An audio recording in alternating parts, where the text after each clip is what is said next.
Proprietorship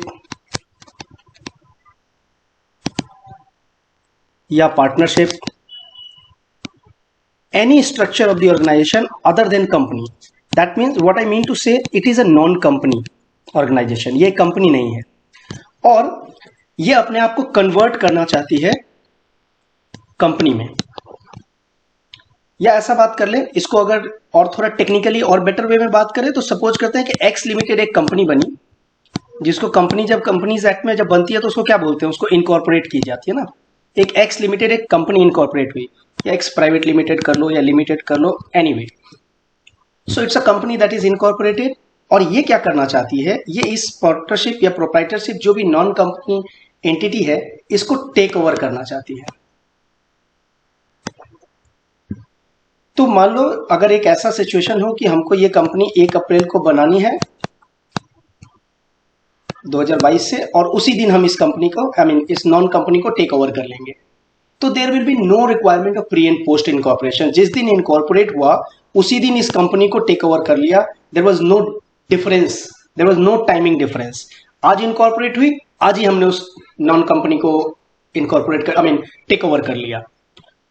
but ऐसा होता नहीं है। होता क्या है, हमको इस पर्टिकुलर जो भी प्रोप्राइटरशिप पार्टनरशिप है इसको 1 अप्रैल से टेक ओवर करना है। बट इसका इनकॉर्पोरेशन डेट जो है वो जब हमने सोचा कि आज से इसको इनकॉर्पोरेट टेक ओवर करेंगे, तो इनकॉर्पोरेट करने जब गए अपने कंपनी को एक्स प्राइवेट लिमिटेड को, तो हमको 3 महीने लग गए, 3 मंथ्स लग गए। यानी हमको जुलाई 1 को हमको इनकॉर्पोरेशन सर्टिफिकेट मिला। ये कोई भी डेट हो सकता है। फॉर सेक ऑफ कन्वीनियंस और प्रॉब्लम सॉल्विंग अप्रोच मैंने इजी रखने के लिए हमेशा 1 तारीख को यूज करना ठीक होता है। तो 1 जुलाई 2022 को हम लोगों ने कंपनी को इनकॉर्पोरेट कर पाए। तो इसका मतलब 2 स्टेज हो गए इसमें। 2 स्टेज क्या हो गए, एक तो हो गया आपका 1 अप्रैल से लेकर 2022 से लेकर 30 जून 2022 तक, जब तक ये प्रोप्राइटरशिप चल रही थी और पार्टनरशिप चल रही थी, या और कोई स्ट्रक्चर चल रहा था, एक जॉइंट वेंचर चल रहा था, एनीवे ये चल रही थी इस डेट तक। और 1 जुलाई को ये कंपनी आई और ये कंपनी कहती है कि आपको मैं टेक ओवर करूंगा किस डेट से, इस डेट से। तो जब आप कंपनी में जब खड़े हो के आप बात कर रहे हो आज के दिन 1 जुलाई को, तो आप कहोगे ये तो एग्जिस्ट ही नहीं करता था।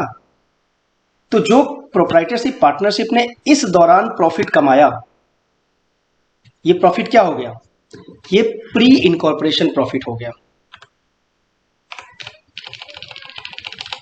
ठीक है। तो अगर एक टाइमलाइन के जरिए बात करें इस तरीके से, तो ऑलवेज कंपनी के इनकॉर्पोरेशन का एक डेट होगा, इनकॉर्पोरेशन डेट ऑफ कंपनी, और एक स्टार्टिंग ऑफ द ईयर का डेट होगा।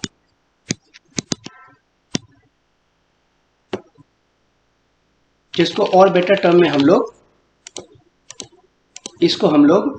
डेट ऑफ टेक ओवर बोल सकते हैं, क्योंकि इससे कोई फर्क नहीं पड़ता कि आपका साल का क्या है, बट किस तारीख से आपने इसको टेक ओवर किया। अगर वो 1 अप्रैल है तो बहुत ही अच्छा है, अगर आप बीच में भी करते हैं तो कोई दिक्कत नहीं है, किसी भी डेट से करिए। तो एक डेट ऑफ टेक ओवर होगा और एक इनकॉर्पोरेशन डेट होगा। ये जो पीरियड है, this will be called pre incorporation period. और ये जो पीरियड है जब कंपनी एग्जिस्टेंस में आ गई, जिस दिन से इनकॉर्पोरेट हो गई, ये पोस्ट इनकॉर्पोरेशन पीरियड होगा। अब यहां मैंने स्टार्टिंग ऑफ द ईयर क्यों कहा था, इसका आपको थोड़ा देर बाद में समझ में आएगा कि डेट ऑफ टेक ओवर हमेशा स्टार्टिंग ऑफ द ईयर ही क्यों रखा जाता है सवालों में। इसका रीजन बाद में समझ में आएगा। अब ये तो समझ गए सर कि 1 अप्रैल से 30 जून तक जो प्री इनकॉर्पोरेशन पीरियड है, यानी जब तक कंपनी रजिस्टर नहीं हुई थी, इनकॉर्पोरेट नहीं हुई थी, तब तक का पीरियड तो हमको समझ में आ गया कि प्री इनकॉर्पोरेशन एक पीरियड होता है, और उसके बाद जब कंपनी एग्जिस्टेंस में आ जाती है उसके बाद के पीरियड को हम पोस्ट इनकॉर्पोरेशन पीरियड कहते हैं। पर ये करना क्यों पड़ेगा, इसका सबसे ज़्यादा बड़ा रीज़न ये है कि जो अकाउंटिंग बताई हुई है उसमें बोलता है कि अगर एक कंपनी, ये टाइमलाइन पे फिर से आ जाते हैं, यहाँ से थी ही नहीं, 1 अप्रैल 2021 से 30 जून 2021 तक थी नहीं। और कब आई, जो हम लोगों ने बात किया 1 जुलाई, यहीं पे कर लेते हैं, 1 जुलाई 2021 से 31 मार्च 2022। तो जब ये कंपनी थी ही नहीं, इस समय का जो प्रॉफिट निकलेगा, जो हम लोग अभी निकालना सीखेंगे, इस प्री प्रॉफिट को हम लोग कैपिटलाइज करेंगे, इसको कैपिटल रिजर्व के अंडर में दिखाएंगे। और इसके बहुत ही रेस्ट्रिक्टेड यूजेस हैं। और ये जो पोस्ट इनकॉर्पोरेशन प्रॉफिट है, इसका क्या करेंगे, इसको मुझे बताने की जरूरत नहीं। ये एक नॉर्मल प्रॉफिट है, जो कंपनी का प्रॉफिट होता है।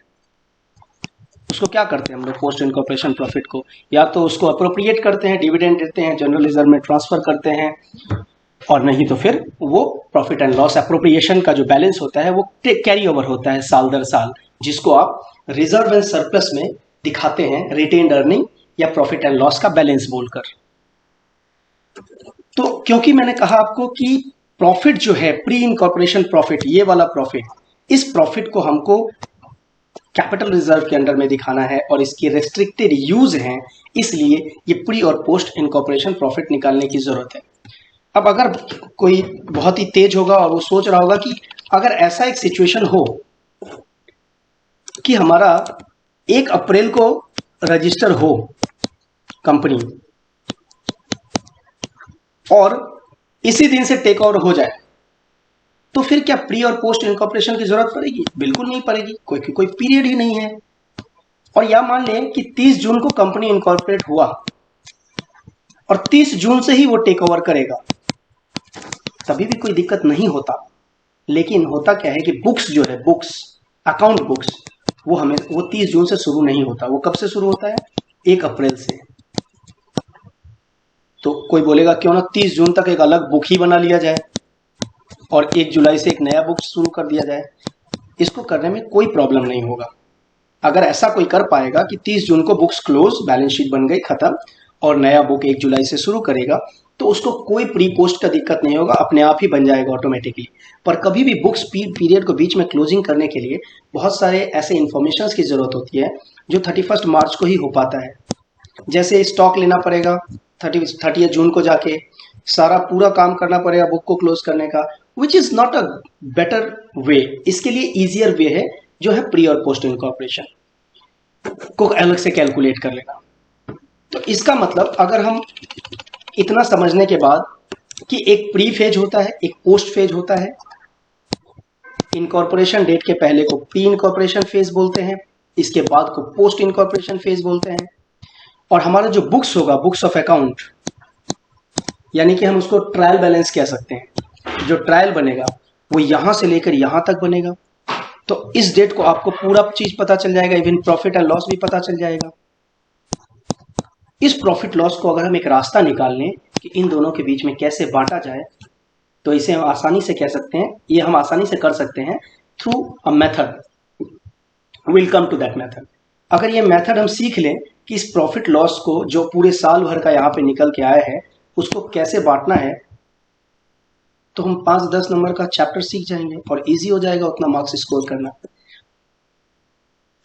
वो मेथड क्या है? तो जो एक्सपेंडिचर्स हैं या इनकम्स हैं, जो एक्सपेंडिचर या इनकम है, उनको हम 2 तरीके से बांट सकते हैं। एक टाइम बेसिस पे या एक टर्नओवर बेसिस पे।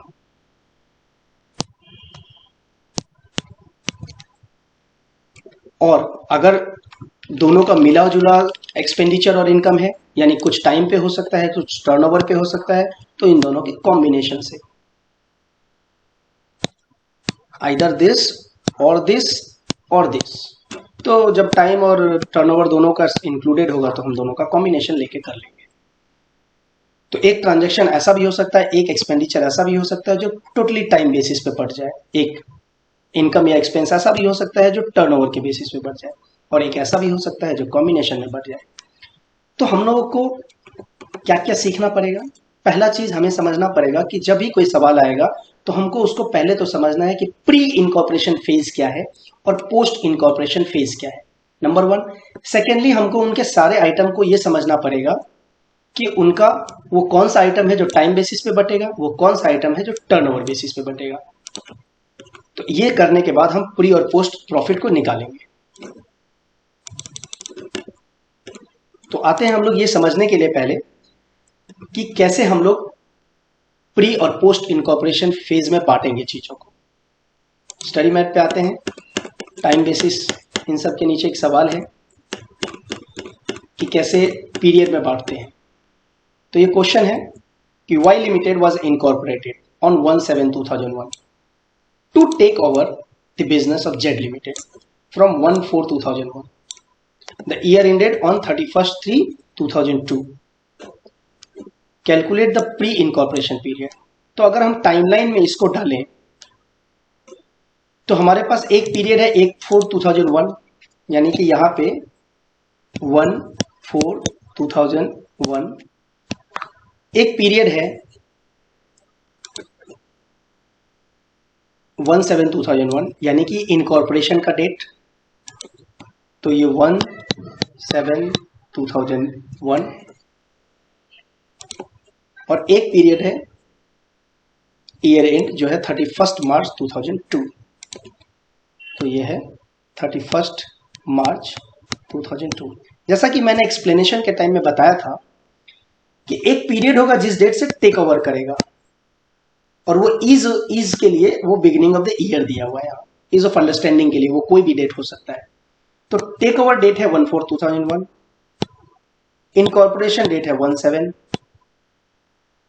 तो यही हो गया ना प्री इनकॉर्पोरेशन। यही इसी पीरियड की तो हम लोग बात कर रहे थे कि जो इनकॉर्पोरेशन के पहले का पीरियड जिस डेट से टेक ओवर करेगा उस डेट से इस डेट तक। और ये हो गया पोस्ट, जिस डेट को कंपनी आ गई एग्जिस्टेंस में और यहां से लेकर ईयर के एंड तक पोस्ट इनकॉर्पोरेशन पीरियड हो गया।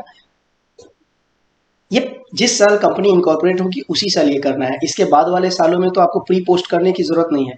Once the company has come into existence, इसके बाद के सारे पीरियड तो पोस्ट ही चलेंगे। ये सिर्फ इसी पीरियड के लिए करना है जिस साल पहली बार कंपनी आती है और बैक डेट से उसको टेक ओवर करना पड़ता है। सॉरी। तो अब इलस्ट्रेशन 2 एक दिया है सेम लाइन पे। Q limited was incorporated on 1/8/2001। इसको मैं 2001 पढ़ता हूं, इजी होता है बोलने में। तो Q limited was incorporated on 1 अगस्त to take over the business of W limited. तो अब अभी तक हम लोग बात कर रहे थे कि कंपनी नॉन कॉर्पोरेट को ले रही थी, यहां कहता है कि वो कॉर्पोरेट को ले रहा है। जब हम लोग एग्जांपल ले रहे थे तो हम लोग नॉन कॉर्पोरेट को टेक ओवर कर रहे थे, यहां कॉर्पोरेट को टेक ओवर कर रहा है। डजंट मैटर, कन्वर्ट भी कर सकती है कंपनी और कंपनी किसी एग्जिस्टिंग कंपनी को भी ले सकती है। तो क्यू लिमिटेड 1 अगस्त को स्टार्ट हुआ, बिजनेस एक्वायर करेगा डब्ल्यू लिमिटेड का।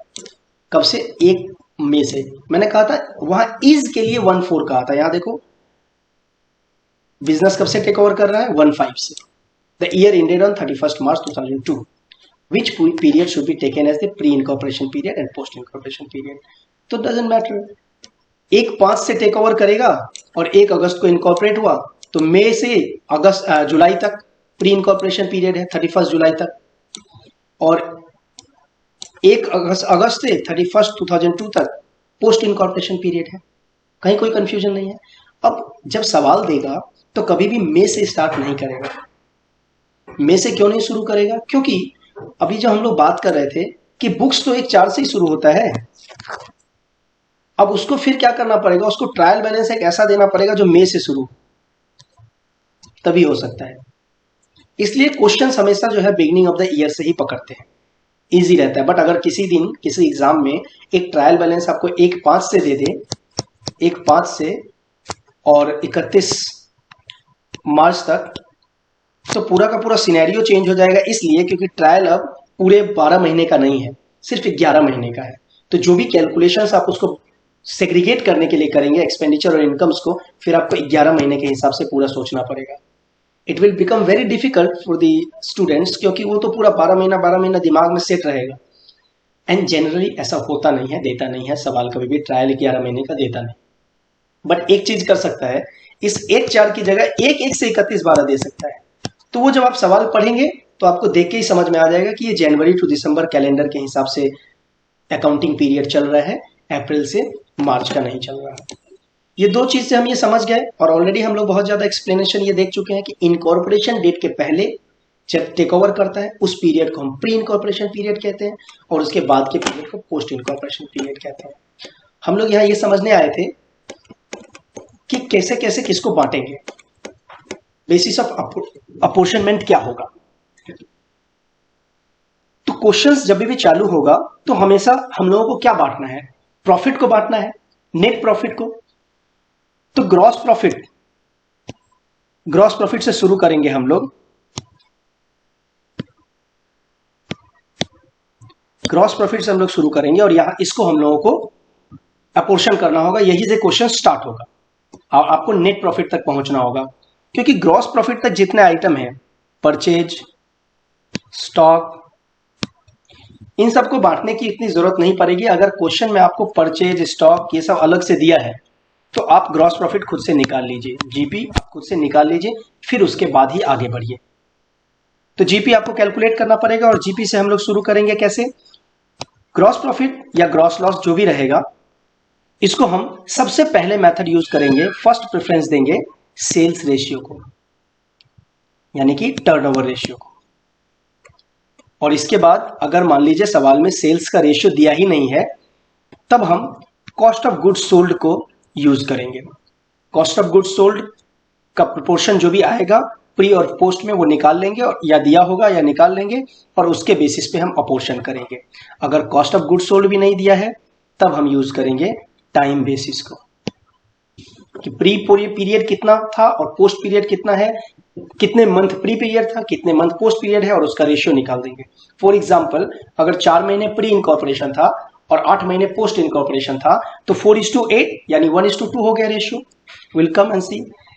इन्हीं रेशियोज में हम लोग वेरिएबल एक्सपेंसेस को भी बांटेंगे, जो डायरेक्टली टर्नओवर से लिंक हो सकते हैं, जैसे carriage, selling and distribution, commission to selling and agents, advertisement expense, bad debt, brokerage, sale promotion.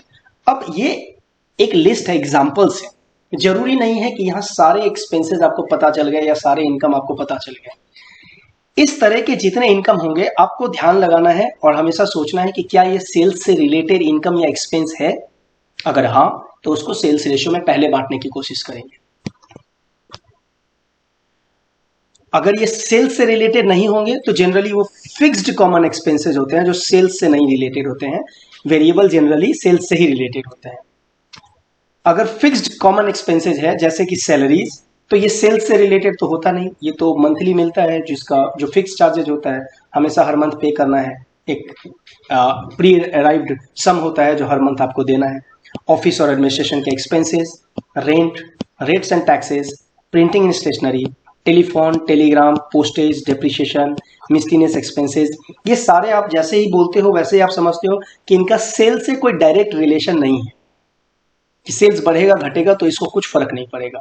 But advertisement, bad debt, commission to selling agents, ये सब सेल्स से डायरेक्टली रिलेटेड है, तो इन सबको हम सेल्स रेशियो में बांटेंगे। और इन सबको जो फिक्स कॉमन चार्जेस है उनको टाइम रेशियो में। हर क्वेश्चन में आपको अपना जजमेंट अप्लाई करना होगा। इतना आइटम तो आप याद कर सकते हैं, बट आइटम और बढ़ सकता है। तो जब आइटम बढ़ेगा तो आपको अप्लाई करना है अपना ब्रेन की सेल्स रेशियो, ब्रेन अप्लाई करना है सेल्स रेशियो या टाइम रेशियो। फॉर एग्जाम्पल अभी हम लोग पढ़े हैं, फिर भी मैं एक बार जस्ट एग्जांपल दे रहा हूँ, डेप्रिसिएशन। अब डेप्रिसिएशन सेल्स रेशियो में तो बढ़ नहीं सकता, कोई भी सुनते ही कहेगा, तो क्या बचता है इसके लिए, टाइम रेशियो। अब इसके अलावा ऐसे कुछ एक्सपेंसेस हो सकते हैं जो देखने से आपको पता चल जाए कि वो डायरेक्टली पोस्ट इनकॉर्पोरेशन पीरियड से रिलेटेड है। जैसे अगर एक पार्टनरशिप फर्म को हम कन्वर्ट कर रहे हैं, मतलब उसको एक कंपनी टेक ओवर कर रही है, और उस केस में आपको बताता है कि डायरेक्टर्स फीस है, तो डायरेक्टर पार्टनरशिप फर्म में होता ही नहीं, या प्रोप्राइटरशिप में होता ही नहीं, जॉइंट वेंचर में होता ही नहीं, नॉन कंपनी में होता ही नहीं। कहां होता है, कंपनी में। तो ये तो हमेशा पोस्ट इनकॉर्पोरेशन ही होगा, प्री इनकॉर्पोरेशन तो ये हो ही नहीं सकता। सिमिलरली कंपनी को फॉर्म करने का खर्चा, डिवेंचर तो सिर्फ कंपनी इश्यू कर सकती है, तो कंपनी का ही खर्चा होगा, इसका मतलब वो पोस्ट इनकॉर्पोरेशन ही होगा। ऐसे ही सवाल में अलग अलग तरीके से आपको ऐसे भी एक्सपेंसेस बता सकता है जो डायरेक्टली प्री इनकॉर्पोरेशन पीरियड से ही रिलेटेड होगा। वो या तो क्लियरली बोल देगा या आपको इंडिकेशंस देगा कि ये किस पीरियड से रिलेटेड है, तो आप उसको फिर डायरेक्टली अगर कोई चीज आपको पता चल गया कि वो प्री से रिलेटेड है या पोस्ट से, तो उसको फिर टाइम या सेल्स रेशियो में बांटने की जरूरत नहीं है। एक एग्जांपल लेते हैं। अगर सवाल आपको बता दें कि सैलरी एक ही एम्प्लॉय है और उसको हम हर महीने 2,000 रुपया देते हैं, तो अब इसको रेशियो में क्या बांटना है? आपको तो पता ही है 4 मंथ का था तो 8,000 प्री होगा और 8 मंथ इधर था तो 16,000 होगा। इसको बांटने के लिए कहाँ रेशियो खोजने जाना है? ऑल्दो ये बटा टाइम रेशियो में ही है। और सवाल में अगर बता देता है कि यहाँ 2,000 रुपया देते थे, फिर कुछ महीने बाद से हमने डबल कर दिया, तो 4,000 इंटू 8,000 कर देना है। फिर रेशियो में बांटना टोटल को नहीं है, अपने को अलग से इंफॉर्मेशन दिया है। इस तरीके से सवाल अलग अलग तरीके से आपको बता सकता है कि कैसे बांटना है। जब कुछ नहीं बताएगा तब आपके पास में रेशियोज रहेंगे, आप रेशियो में बांटेंगे। एक होता है परचेज कंसिडरेशन, इसको डिस्कस कर लेते हैं यहाँ पे। कि जब हम लोग बात कर रहे हैं कि कोई कंपनी किसी दूसरे कंपनी को या नॉन कंपनी को टेक ओवर कर रही है, तो उसके सारे एसेट एक कंपनी ले रही है, तो इसको तो कुछ देना पड़ेगा। ये जो इसको देना है इसको बोलते हैं परचेज कंसिडरेशन। इन जनरल ये जो कंपनी होगी, ये कंपनी जब इस नॉन कॉर्पोरेट एंटिटी को या फिर कॉर्पोरेट एंटिटी को, हम लोग इसको बार बार एग्जांपल में नहीं लेंगे, अगर नॉन कॉर्पोरेट एंटिटी को कुछ दे रही है तो ये जनरली शेयर्स के फॉर्म में ही दिया जाता है। इन मैक्सिमम सवाल आपको यही मिलेगा और कॉमन पार्लेंस में भी यही देखा जाता है कि शेयर्स में देगी, क्योंकि कंपनी इनकॉर्पोरेट हुई है, उसके पास इतना पैसा तो होगा नहीं कि दे, तो शेयर और डिवेंचर और प्रेफरेंस शेयर इसी तरीके से पेमेंट करते हैं। ये जो परचेज कंसिडरेशन है, इसकी ड्यू कब हो गई? मान लो कंपनी 1 अप्रैल 2002 से टेक ओवर हो रहा है 30 जून को जाके, तो परचेज कंसिडरेशन तो इसी दिन ड्यू हो गया भैया। आप तो 1/4/2002 के बाद से ही इस कंपनी को ले जा रहे हैं, तो आपका परचेज कंसिडरेशन यही ड्यू हो गया। लेकिन आप खुद किस दिन आए? आप खुद बने हैं 30 जून 2002 को, तो आपको ये जो आपने मान लीजिए 30 जून 2002 को दे दिया, या फिर आपने देने में 2 महीने और लगाए, तो 30 अगस्त को जाके आपने पेमेंट किया। तो कई बार एग्रीमेंट इस तरह से होता है कि इस दिन आपको इंटरेस्ट देना पड़ेगा इस दिन तक, यानी कि 1 अप्रैल 2002 से 30 अगस्त 2002 तक आपको इंटरेस्ट देना पड़ेगा।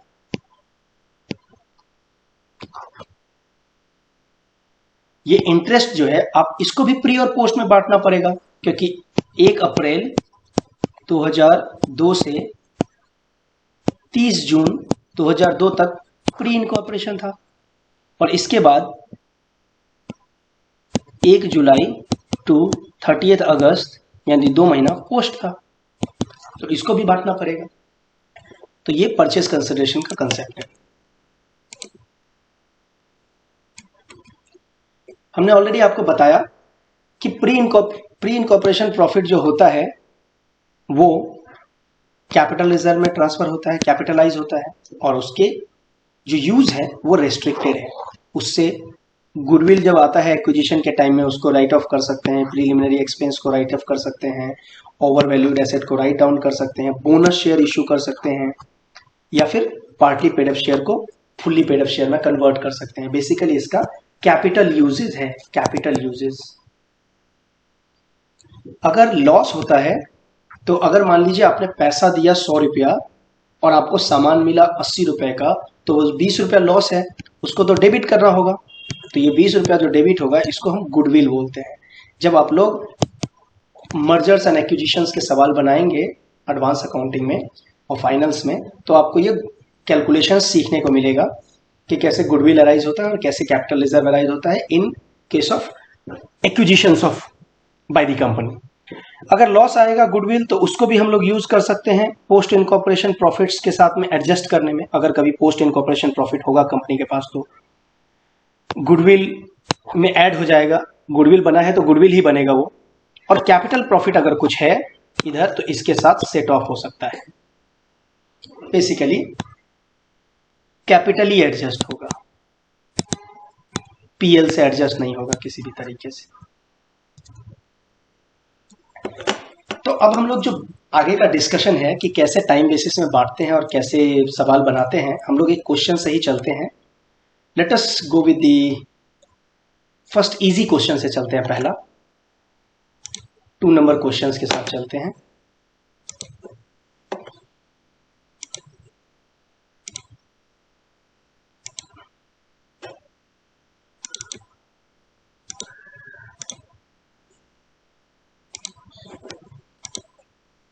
आई होप अभी तक आप लोगों को समझ में आ रहा है। क्वेश्चन से चलते यस सर। हैं। ओके, तो क्वेश्चन से चलते हैं। It will be very easy. Questions बहुत आसान होते हैं प्रॉफिट और loss pre and post incorporation के। तो इलस्ट्रेशन 2 से शुरू करते हैं। Lotus limited was incorporated on 1st July 2001 to acquire 2011 to acquire a running business of Feel Goods with effect from 1st April 2001। ये देखते ही मुझे लगता है कि हमें पहले टाइम ट्रेवलिंग कहाँ से आ गया अकाउंट्स में, टाइम लाइन बना लेना चाहिए। तो इनकॉर्पोरेट कब हुआ? 1 जुलाई 2011 को। और कब से एक्वायर करेगा फर्म को? 1 अप्रैल 2011 को। एंड कब होगा साल? कुछ बताने की जरूरत नहीं, हम लोगों को आता है ये 31 मार्च 2012। ये हमारा टाइमलाइन बन गया। अब इससे हम प्री पीरियड निकाल सकते हैं। प्री इनकॉर्पोरेशन पीरियड है अप्रैल मई जून, क्योंकि ये फर्स्ट डे है ना, तो जून तक ही हुआ, तो 3 मंथ्स। और पोस्ट क्या हुआ? जुलाई से लेकर मार्च तक 9 मंथ्स। तो हमारा अगर यहीं पे बात कर लें कि हमारा टाइम रेशियो अगर बात करें तो क्या हो गया? 3:9 इक्वल्स टू 1:3। मतलब प्री 1 है, 1 मंथ है, तो पोस्ट 3 मंथ है। एक्चुअली तो 3 और 9 मंथ है, रेशियो में कन्वर्ट करके 1:3 कर दिया मैंने इसको। तो ये प्री हो गया और पोस्ट टाइम रेशियो हो गया। इसको हम बना लेते हैं नोट 1। अब आगे सवाल बोलता है during the year this year the total sale were 48 lakh of which 9,60,000 were for the first 6 months. The gross profit of the company rupees 781,600। ठीक है, पहले बता दिया कि टोटल सेल 48 लाख था, 9,60,000 फॉर फर्स्ट 6 मंथ्स था, ग्रॉस प्रॉफिट 781,600 था। The expenses charge to profit and loss statement includes director fee 60,000, bad debt 14,400, advertising 8,000 under a contract amounting to 4,000 per month। तो 4,000 into 12 48,000 हो गया साल भर का। Salaries and general expenses 256,000, preliminary expenses return of 20,000, donation to a political party given by the company, ये तो पूरा post है ना, 20,000। Prepare a statement showing pre-incorporation and post-incorporation profit for the period ended 31st March 2002। तो हमें पता है कि हमें 2 रेशियो लगेगा, एक तो एक तो टाइम और दूसरा सेल्स रेशियो। तो सेल्स रेशियो बनाना है हम लोगों को कि प्री में कितना सेल्स था और पोस्ट में कितना सेल्स था। तो हम लोगों को बताया है कि sale for period, pre period क्या है अपना? 1 अप्रैल टू 30 जून। एक तो हमें ये चाहिए, और वो बता रहा है कि टोटल सेल 48 लाख था, जिसमें फर्स्ट 6 मंथ्स में 9,60,000 था। तो अगर फर्स्ट 6 मंथ्स में 9,60,000 था डिवाइड बाई 6, तो हम लोगों को कितने दिन का चाहिए? 3 महीने का चाहिए। तो कितना हो जाएगा? कैलकुलेट कर लेते हैं। 9,60,000 डिवाइड बाई 6 इंटू 3, 4,80,000। तो 4,80,000 यहाँ पे हम लोग मेंशन कर देते हैं। अब sales for period 1 July to 31 March. सीधा सीधा रास्ता ये है कि 48 लाख अगर उसने टोटल सेल बताया है और 9,60,000 का, आई मीन सॉरी 4,80,000 का हमारा 3 मंथ्स का है, तो बैलेंस तो ऐसे ही निकल जाएगा। कितना आ जाएगा? 4,80,000 माइनस 48 लाख, तो माइनस 48 लाख करते हैं तो आ जाता है 43,20,000। तो यहाँ पे 43,20,000। अब हमें रेशियो निकालना है, तो sales ratio 4,80,000 to 43,20,000, it will become 1:9। 48 से 9 इंटू करने से 432 आ जाएगा। कोई अगर इस तरीके से 480 लाख माइनस 4,80,000 नहीं करेगा और लंबे तरीके से करने जाएगा, कैसे कि ये 9,60,000 पहले 3 महीने का था, तो 4,80,000 बाद के 3 महीने के लिए है, मतलब ये फर्स्ट प्री के लिए हो गया और इतना ही पोस्ट के लिए हो गया, और बाद के पीरियड में कितना हुआ, तो 48 लाख माइनस 9,60,000, तो आंसर एक ही आएगा, 4,32 ही आएगा। इसमें अगर इसको प्लस करेंगे तो उतना ही आएगा। तो लॉन्ग वे में जाने का जरूरत ही नहीं है। आप जैसे ही समझ जाएंगे कि 3 महीने का निकल गया और अपने पास में टोटल दिया हुआ है, तो अपन डायरेक्ट ही कैलकुलेट करेंगे। कोई कोई ऐसे कैलकुलेट करने जाता है, लिख के दिखाता है कि मैंने दूसरे तरीके से कैलकुलेट कर दिया, which is wastage of time only.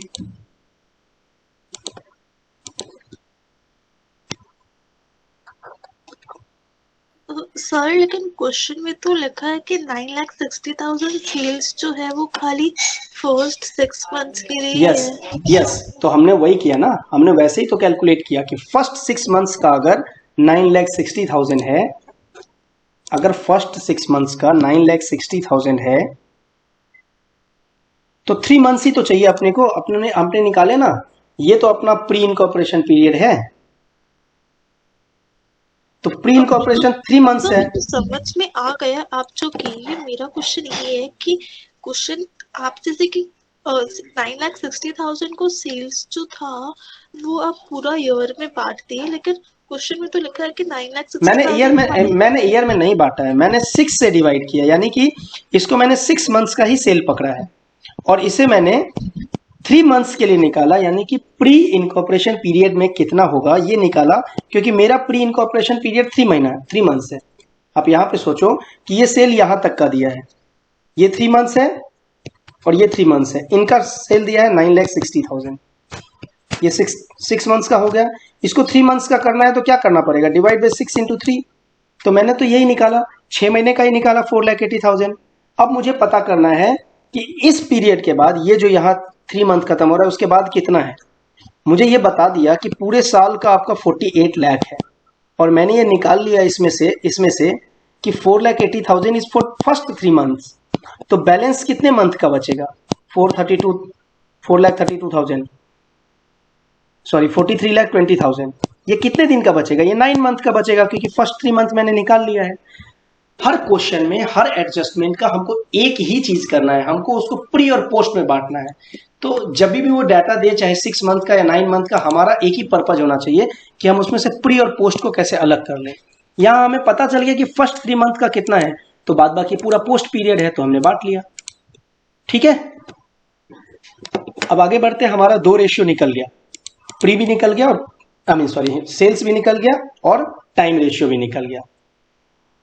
अब हम लोगों को इस रेशियो के बेसिस पे हम लोगों को बनाना है प्री और पोस्ट प्रॉफिट कितना आएगा।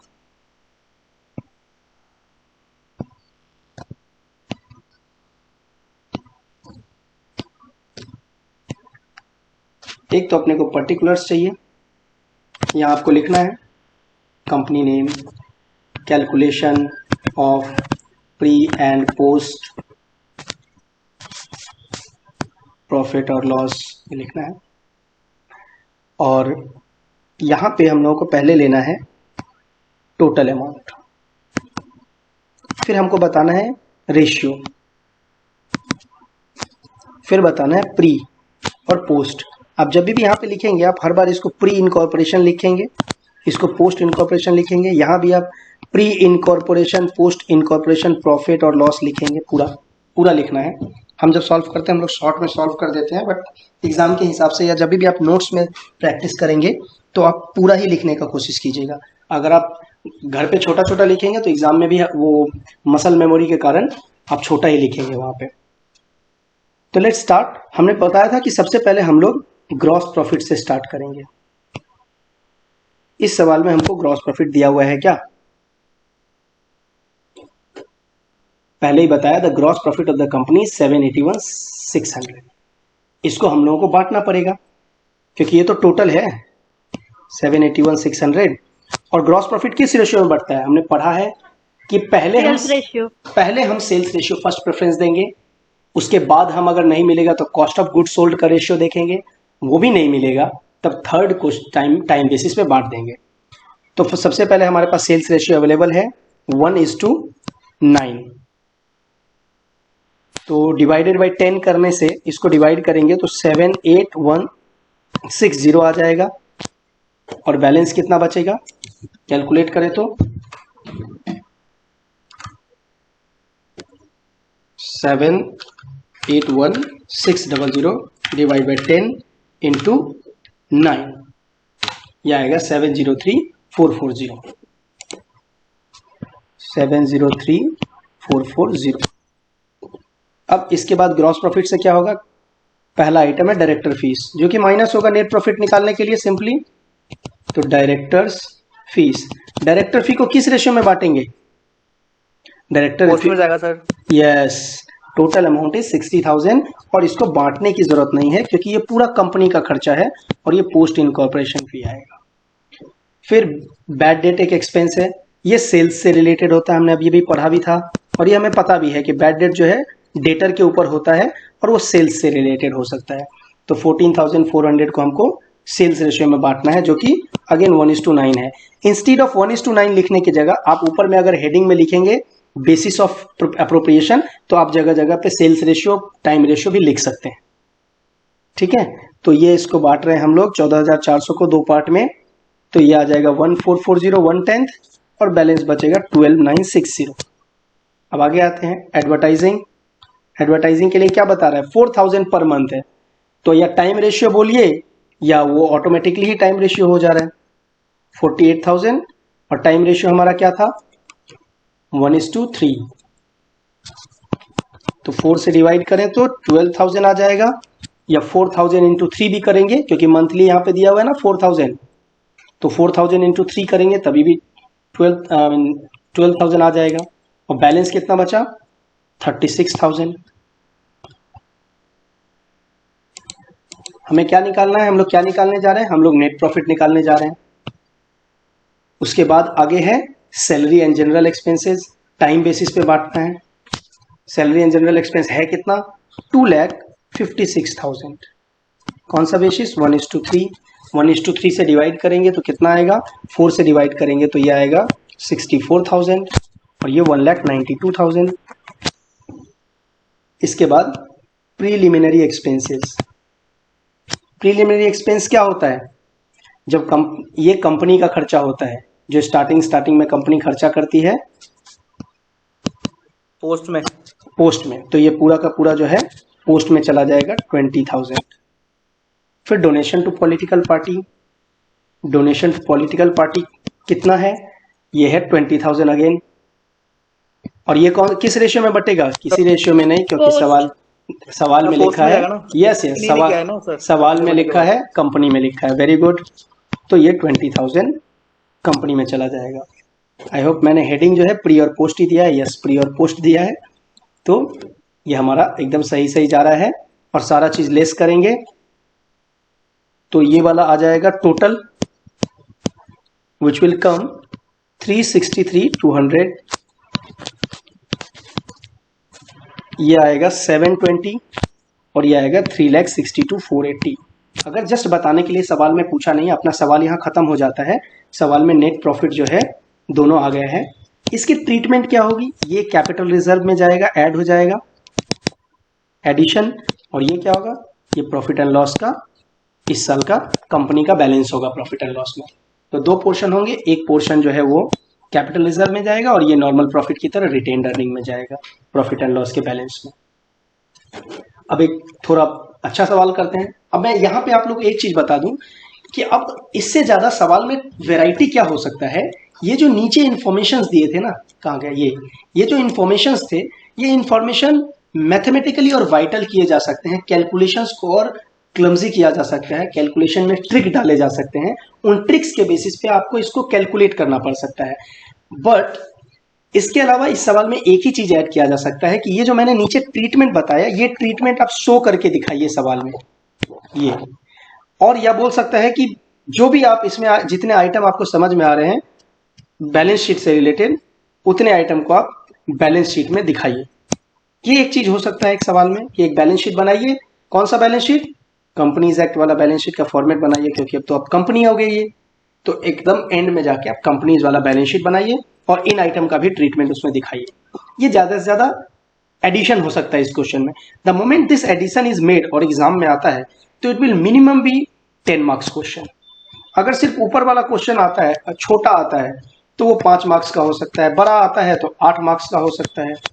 जैसे मैं आपको एग्जाम के लिए एक चीज दिखाऊं, I think here it is. अगर हम लोग एक बार थोड़ा सा रुक के एक एग्जाम का पैटर्न देखते हैं क्या आया है रिसेंटली। अब जैसे यहाँ प्री लिखते हैं,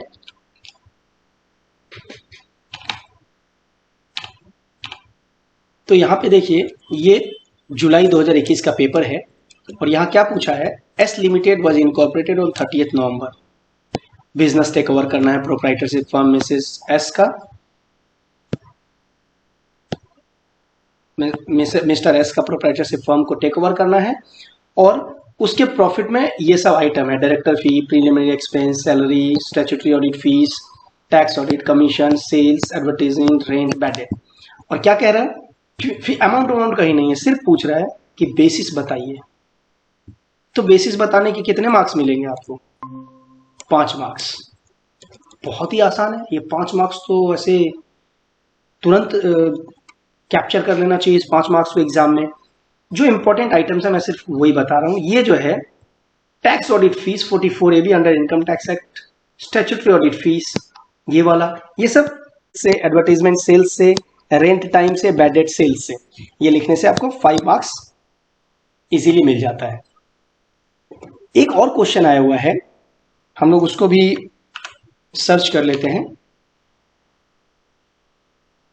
ये देखो, इस सवाल को हम लोग सॉल्व नहीं करेंगे बट इससे मिलता जुलता सवाल हम लोग अभी बुक से एक सॉल्व करेंगे। ये सवाल बिल्कुल एकदम बुक जैसा ही है और ये जब आया था तब कितने मार्क्स का आया था मैं वो देखना चाहता हूं। ये बी नंबर पार्ट है, बी का मार्क्स नहीं दिया क्या? क्वेश्चन नंबर 5 ए और बी मार्क्स यहाँ पे दिया नहीं है बट डेफिनेटली ये मिनिमम 10 मार्क्स का क्वेश्चन है। ये क्वेश्चन पेपर में जाके देखना होगा आपको, ये मिनिमम 10 मार्क्स का क्वेश्चन है। तो लेट्स गो टू बुक। एक थोड़ा डिफिकल्ट सवाल बनाते हैं, थोड़ा स्टैंडर्ड का सवाल बनाते हैं।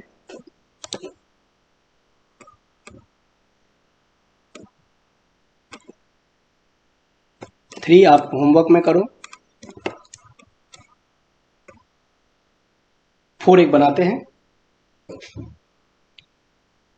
Inder and Vishnu working in partnership registered a joint stock company under the name of Fellow Traveler Limited।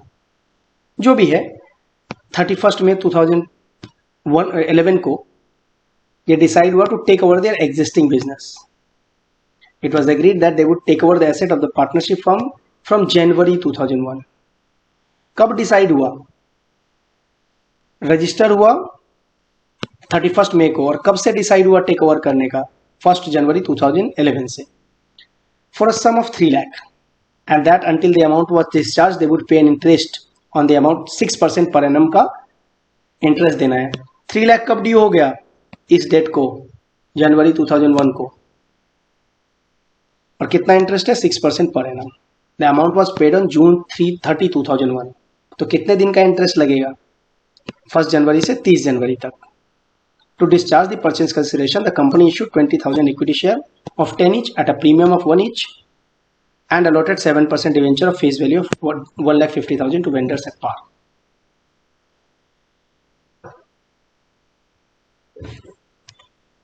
तो हम लोग आगे बढ़ते हैं। फिर क्वेश्चंस हम लोगों को क्लियर है।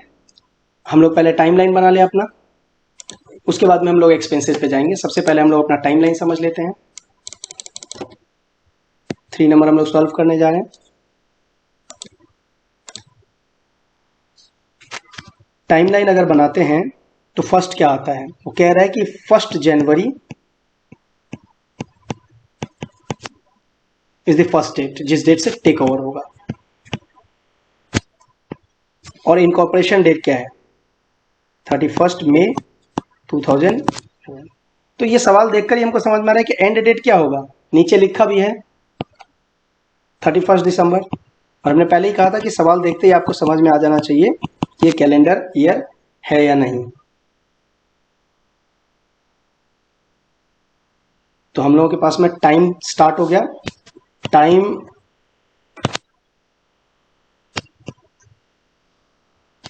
कितना टाइम है प्री, जनवरी से मई तक, आई थिंक 5 मंथ्स हो रहे हैं। जनवरी, फेब, मार्च, अप्रैल, मई, 5 मंथ हो गए। पोस्ट कितना हो गया, 7 मंथ्स ऑफ कोर्स। रेशियो क्या हो गया, टाइम रेशियो क्या हो गया, 5:7। अब आगे देखते हैं सवाल में सेल्स रेशियो के लिए बताएगा। पहले बता रहा है परचेज इंक्लूडिंग इन्वेंट्री, मतलब जब इंक्लूडिंग इन्वेंट्री कह रहा है, कहने का मतलब एडजस्टेड परचेज है। सेल्स 1 जनवरी को 60,000, 1 जून टू 31 दिसंबर। इजी कर दिया क्या आपने को, बहुत इजी कर दिया। सेल्स बता रहा है, सेल्स दे दी। यस, प्री सेल्स बता रहा है 60,000 और पोस्ट बता रहा है 1,20,000।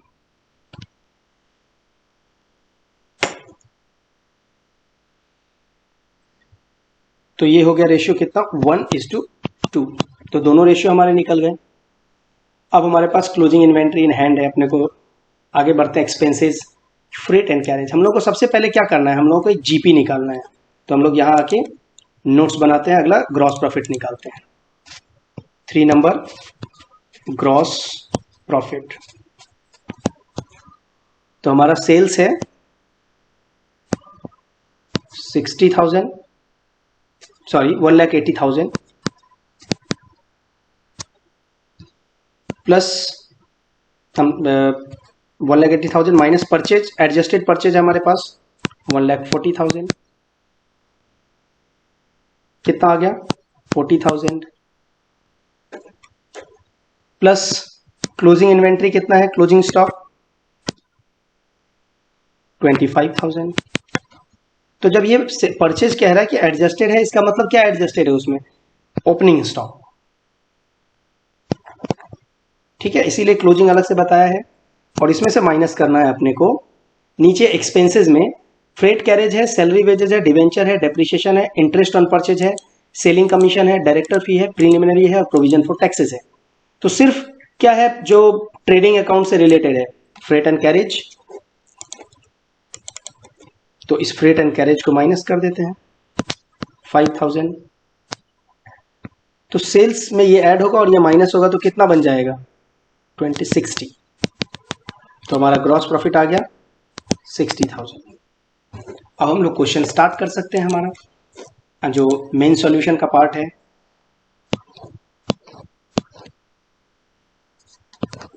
Total, basis, pre incorporation, post incorporation. सबसे पहले ग्रॉस प्रॉफिट। तो ग्रॉस प्रॉफिट कितना आ गया हमारा 60,000।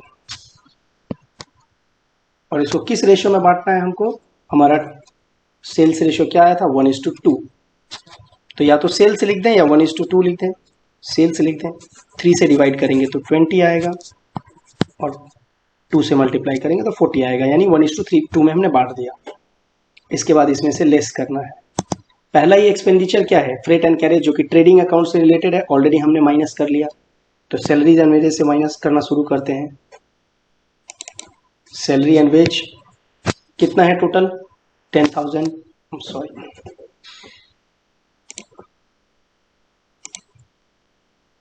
सैलरी एंड वेजेज है 10,000।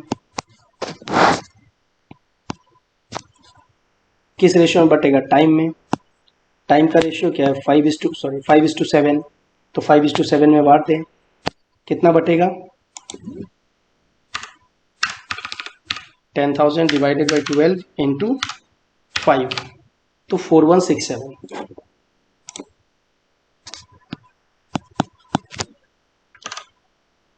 डिवाइड बाई 5 इंटू 7 कितना बन जाएगा? 5833।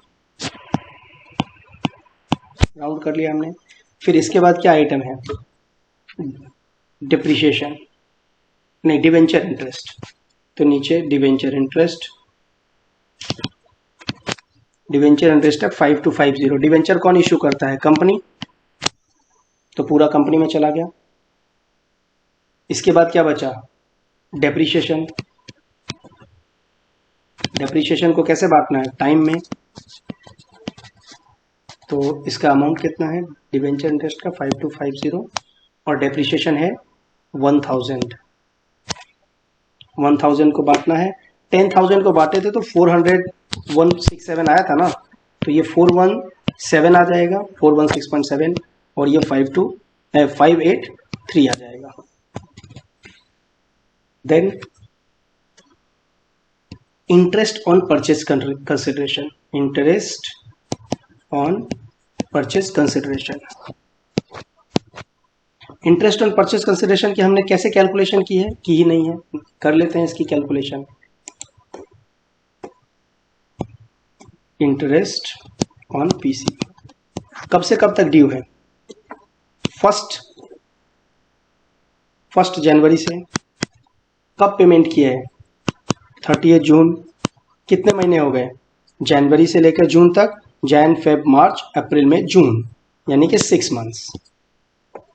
कितना अमाउंट था due? 3 lakh rupees.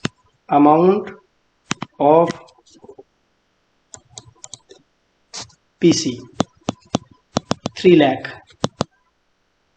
Rate of interest 6% per annum, तो 3 लाख इंटू 6% फॉर 6 मंथ कितना आ जाएगा? तो आएगा 3 lakh into 6% divide by 12 into 6 month, 9,000। किस रेशियो में बांटेंगे? ऑब्वियसली टाइम रेशियो में। तो 9,000 इज इंटरेस्ट। टाइम रेशियो है हमारा 5:7। कितना है टाइम रेशियो? 1:5:7। और इसको उसने उतना भी करने का जरूरत नहीं है। ये 9,000 जो है इसको हम मंथली ही कर सकते हैं सीधा सीधा। 9,000 कितने महीने का है? 6 मंथ्स का। और हमारे पास कितना महीना प्री है? प्री है 5 मंथ्स, तो पोस्ट कितना आएगा? 1 मंथ। तो 9,000 अगर 6 मंथ्स का है तो 5 मंथ का कितना आएगा? 9,000 डिवाइड बाई 6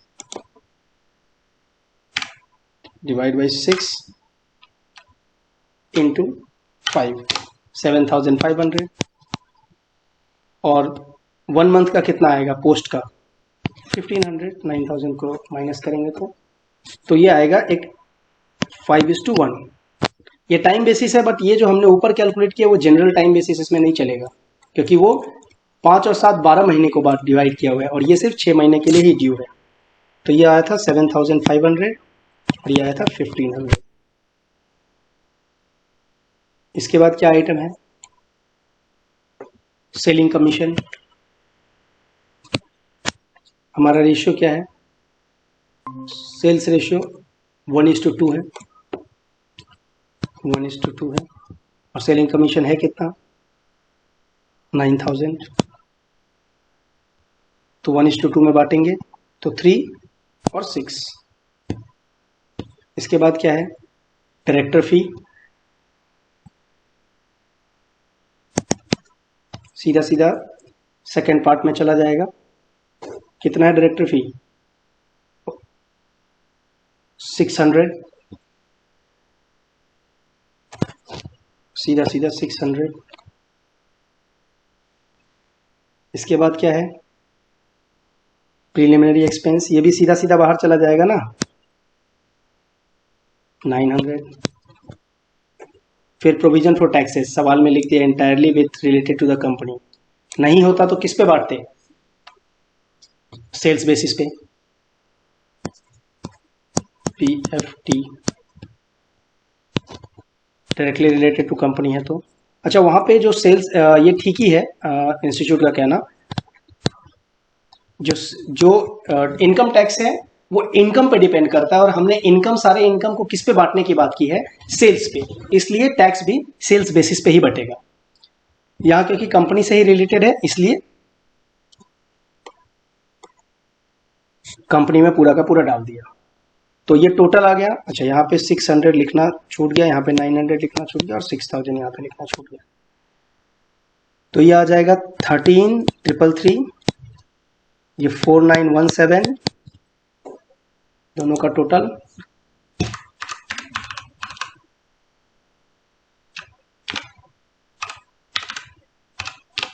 18,250। तो ये टोटल आ गया 18,250।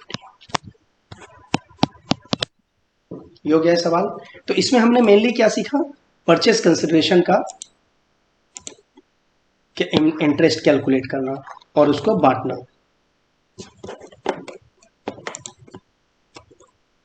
अब समझ में आ रहा है तो हम लोग इस क्वेश्चन पे चलते हैं, और इसके बाद बाकी जो बच जाएंगे क्वेश्चंस वो आपके लिए होमवर्क होंगे। इस क्वेश्चन को हम लोग सॉल्व नहीं करते हैं, पूरे क्वेश्चन को हम लोग सिर्फ इसको डिस्कस करते हैं।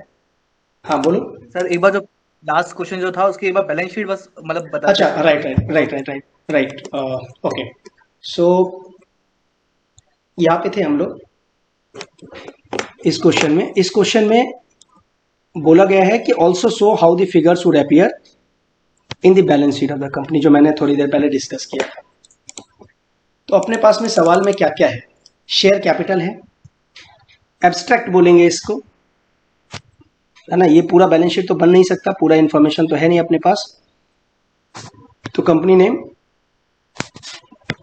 Extract of balance sheet.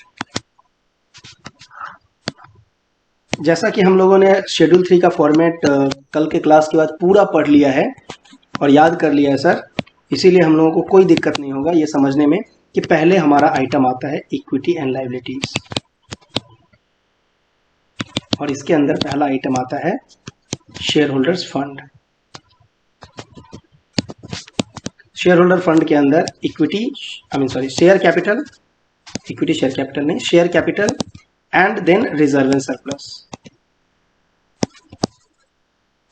इसको नोट नंबर 1 देते हैं, इसको नोट नंबर 2 देते हैं। इसके अलावा फिर आता है नॉन करेंट लायबिलिटीज।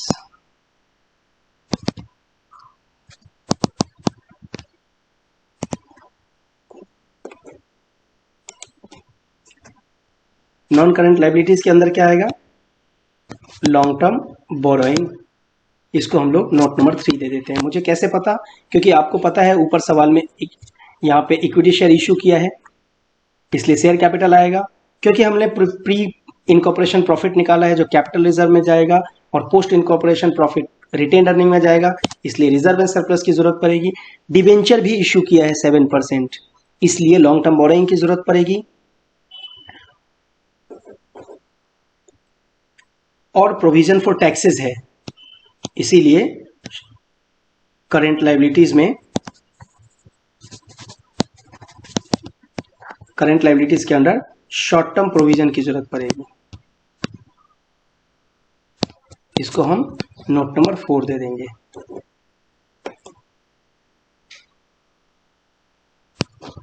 एसेट्स भी बना सकते हैं हम लोग, एब्स्ट्रैक्टली जब बना रहे हैं तो इसके बाद हम लोग असेट्स बना सकते हैं, और उसके अंदर प्रॉपर्टी प्लांट एंड इक्विपमेंट तो हमें नहीं पता, पर हमें इन्वेंट्री पता है, तो हम लोग एक करंट एसेट भी दिखा सकते हैं जिसके अंदर हम इन्वेंट्री दिखा सकते हैं। और इन्वेंट्री हमारा कितना है 25,000।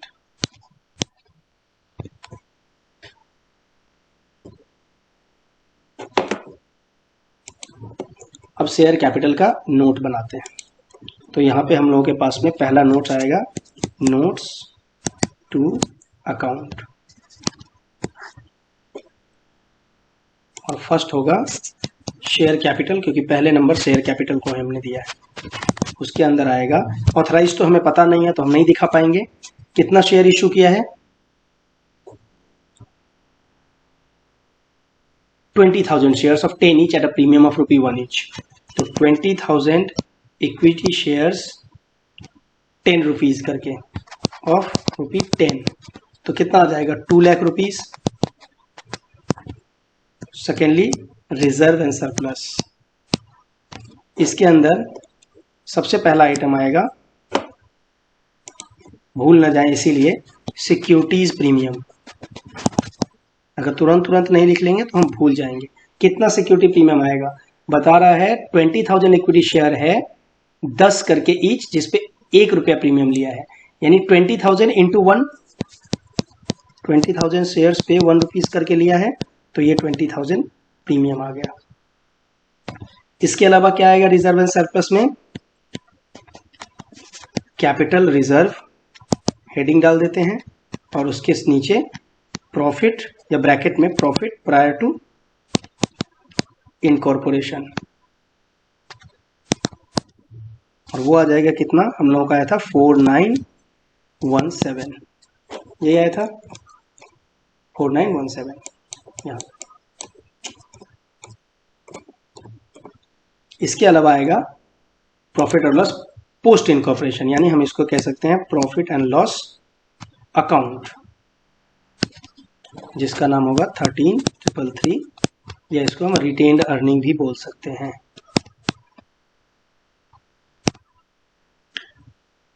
तो रिजर्व एंड सरप्लस का टोटल हो गया 13,4 और 20 प्लस 900 और 3 मिला के टोटल आ जाएगा 38,250, ये भी खत्म हो गया।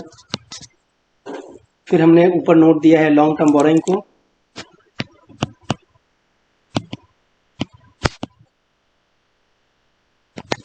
इसके अंदर आएगा कितना परसेंट डिवेंचर था 7%, 7% डिवेंचर, कितना नंबर्स है, और फेस वैल्यू 1,50,000। अमाउंट तो बताया नहीं है तो हम लोग इसको नहीं लिखते हैं, सीधा 1,50,000 कर देते हैं। क्या नहीं बताया है, हमको रुपी कितने का पर है वो नहीं बताया। अगर होता तो यहाँ पे नंबर लिखते और यहाँ पे रुपी ईच लिखते, वो नहीं दिया है तो हम छोड़ देंगे 15 लाख। और 4 नंबर में हमने ऊपर बताया था शॉर्ट टर्म प्रोविजन, तो यहाँ पे हम लोग शॉर्ट टर्म प्रोविजन बना देते हैं, जिसमें आएगा income tax.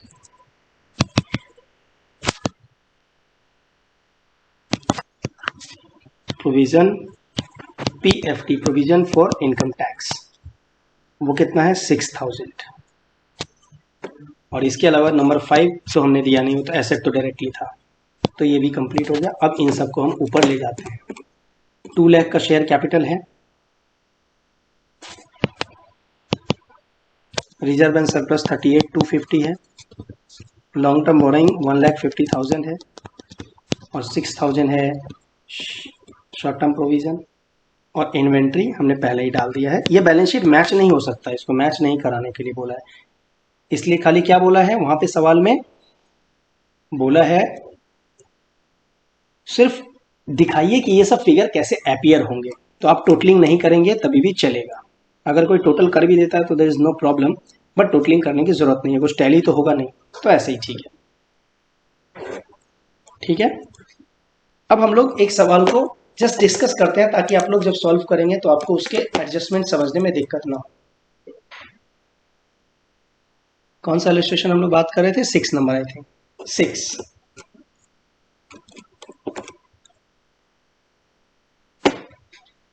So ABC Limited took over a running business with effect from 1st April 2001.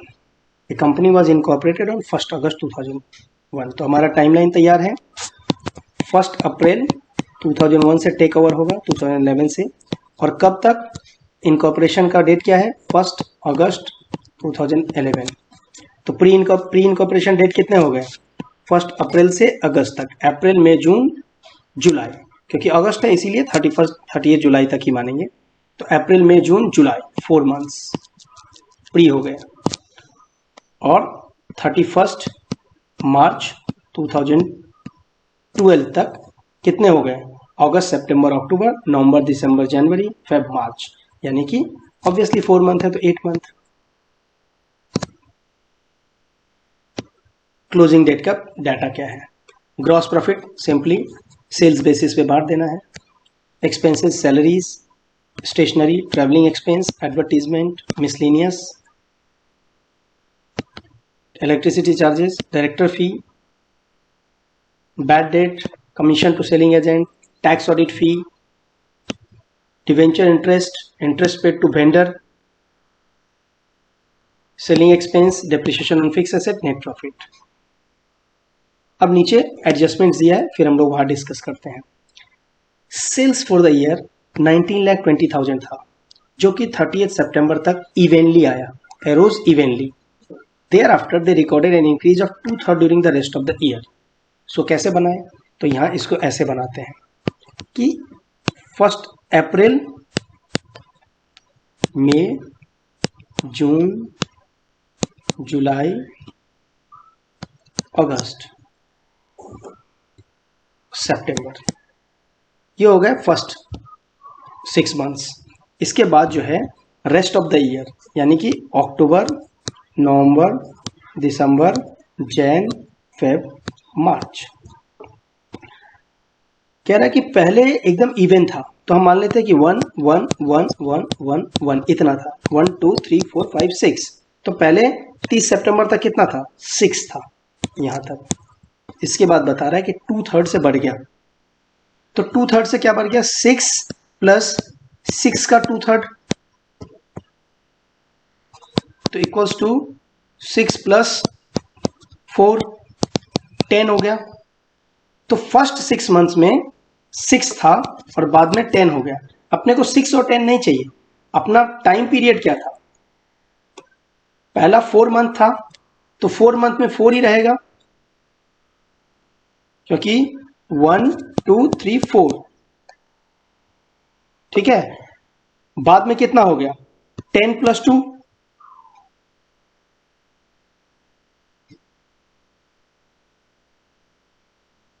समझ में आया? 10 ये था और 2 ये वाले 1 1,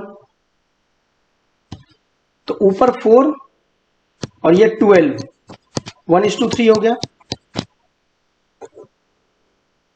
तो सेल्स हमारा निकल गया 1:3।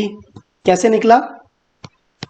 अप्रैल से सितंबर तक अगर 6 था और बाद में 2/3 बढ़ गया, तो 6 प्लस 6 का 2/3 यानी 10 हुआ बैलेंस पीरियड में। अब हमारा जो प्री इनकॉर्पोरेशन पीरियड है वो अप्रैल से जून तक है, अगस्त तक है, जुलाई तक है, इनफैक्ट 30 जुलाई तक।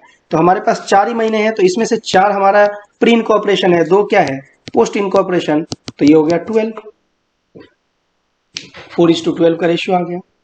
फिर कह रहा है rent of office building 2000 per month था सितंबर तक, और उसके बाद 400 करके बढ़ गया। फिर अपने को सितंबर तक जाने की जरूरत नहीं है, हमको क्या करना पड़ेगा? यहाँ पे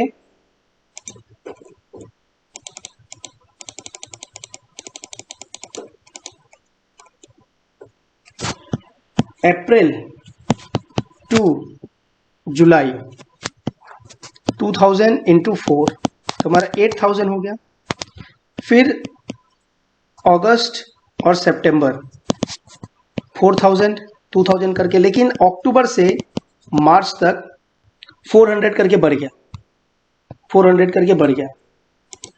तो 2400 इंटू 6 मंथ्स, अक्टूबर टू मार्च 14,400। तो प्री तो ये है, पोस्ट जो है वो ये है 18,400। तो ये डिवाइड हो गया हमारा। फिर अगला कह रहा है travelling expenses include 4,800 towards sales promotion. तो जब ट्रेवलिंग एक्सपेंस को बांटेंगे तो ट्रैवलिंग एक्सपेंस तो टाइम बेसिस पे बटेगा, लेकिन इसमें से 4800 माइनस करके हम सेल्स रेशियो में बांटेंगे और 12,000 को टाइम रेशियो में बांटेंगे। बता रहा depreciation include 600 for asset acquired in the post incorporation period. कोई प्रॉब्लम नहीं है, डेप्रिसिएशन तो दिया है, इसमें से 600 हम पोस्ट में कर देंगे और 9000 को क्या करेंगे, प्री और पोस्ट में टाइम बेसिस पे बांट देंगे।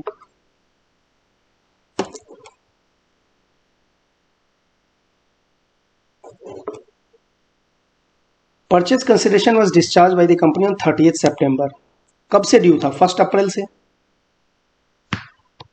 तो 1 अप्रैल से ड्यू था। इंटरेस्ट का कुछ बात किया है ऊपर? नहीं, कहीं कुछ नहीं बोला है, बट यहां बोला है interest paid to vendor, this is related to purchase consideration. Vendor मतलब कौन होता है, जो बेचता है, जो अपने फर्म को दे रहा है कंपनी को इनको एक्वायर करने के लिए। तो ये कितना है, 4200। तो 4200 को हमको बांटना है प्री और पोस्ट में। तो कितने महीने लगे पेमेंट करने में, 30 सितंबर तक। कब से एक्वायर किया है, 1 अप्रैल से। तो 1 अप्रैल से 30 सितंबर तक का इंटरेस्ट कंसिडरेशन, परचेज कंसिडरेशन था